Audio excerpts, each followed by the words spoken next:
Now we've been trying to track him down every time I call his. See, Chris, when I used to call his cell phone, he'd get right back to me. Now I call his cell phone and the mailbox is full and I can't even leave a message. I guess he's getting very important. How are you, Jim McKenna, candidate for Attorney General?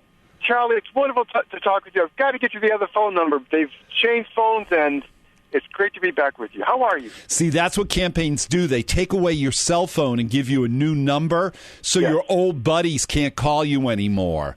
Well, I've seen that happen before, Jim, you know? Well, let me make sure I get you this number before the end of this very hour. Sounds great. You can just leave it with Chris, so we'll be able to get a hold of you. Now, listen, you had a nice profile in the Globe today. I thought for the Globe it was pretty fair.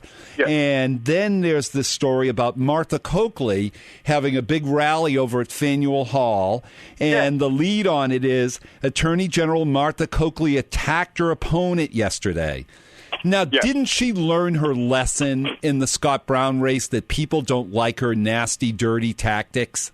Negative campaigns usually work, but I don't think they're going to work this year. And I think that rally was the unofficial kickoff. They called it the unofficial kickoff of the campaign, which campaign they've said started in February. Charlie, when's the official kickoff going to be? We've got 20 days left. Well, here's one of her attacks on Jim, and I saw this morning, and it said she ticked off a list of issues on which she said McKenna had been silent, accusing him of showing, quote, an utter lack of direction, close quote, for the office. Doesn't she understand that her direction's wrong and you have a new direction, Jim McKenna? And in the two debates we've had, we've made that very clear, that our direction with respect to, say, illegal immigration is one in which we're actually going to fight illegal immigration and public corruption. I know she said something about not having a plan with respect to law enforcement. I've made it an essential part of this campaign. Maybe she's just not paying attention. An essential part of this campaign that we will fight public corruption if there's a breach of trust and a breach of law by the folks in the Beacon Hill Boys and Girls Club. We will be on that. We will prosecute it. We won't just sit back and say, it's not my job, it's the Fed's job.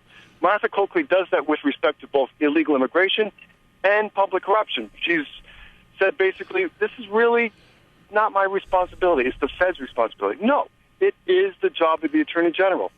And if the people are kind enough to honor me with their vote in November, we'll get that done in January. Well, that's the whole thing. You can't turn a blind eye to political corruption. If you're going to be a member of the club up on Beacon Hill, like Martha Coakley is, you just, the Globe. For instance, here's a perfect story.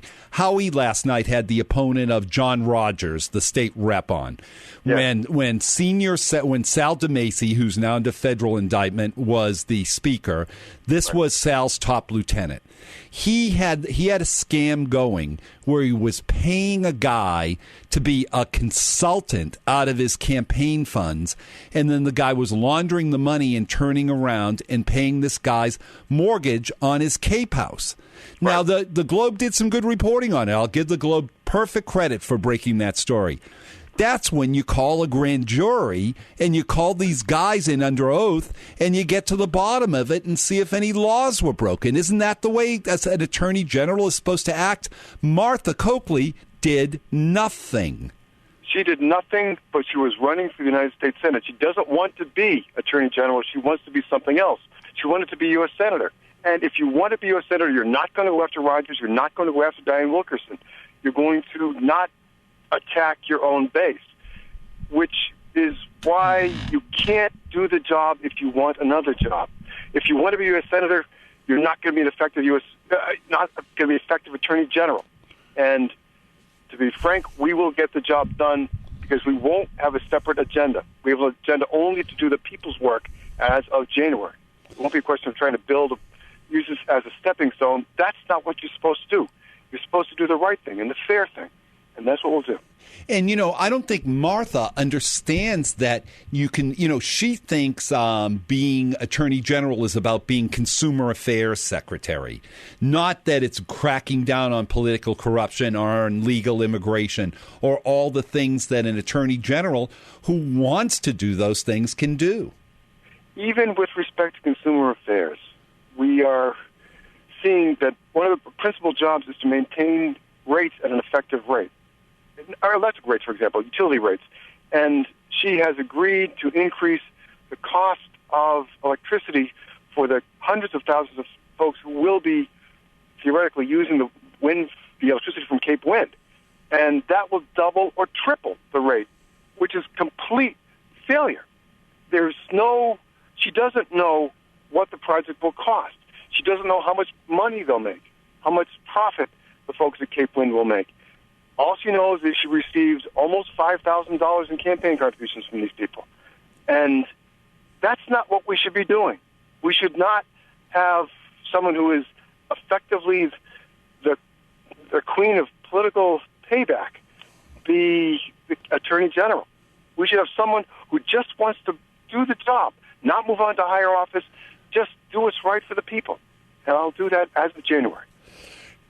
Jim, I know you're running to an event. We appreciate you coming on such short notice. Get that phone number to Chris so we can pop you on anytime Martha's out there attacking you. I think it's important that when she attacks you that you answer back and give the folks an idea of where you're coming from on all this. And you think she would have learned her lesson by now that negative attacks don't work. It didn't work against Scott Brown, and now she's doing the same thing against you.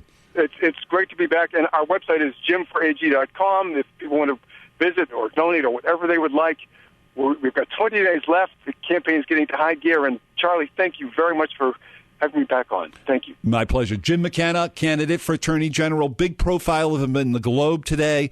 And then, of course, a side story. Attorney General takes aim at her foe. Attorney General Martha Coakley attacked her opponent yesterday as the lead on the Globe story. Nothing new for Martha, but I don't think it's going to work this time. Let's take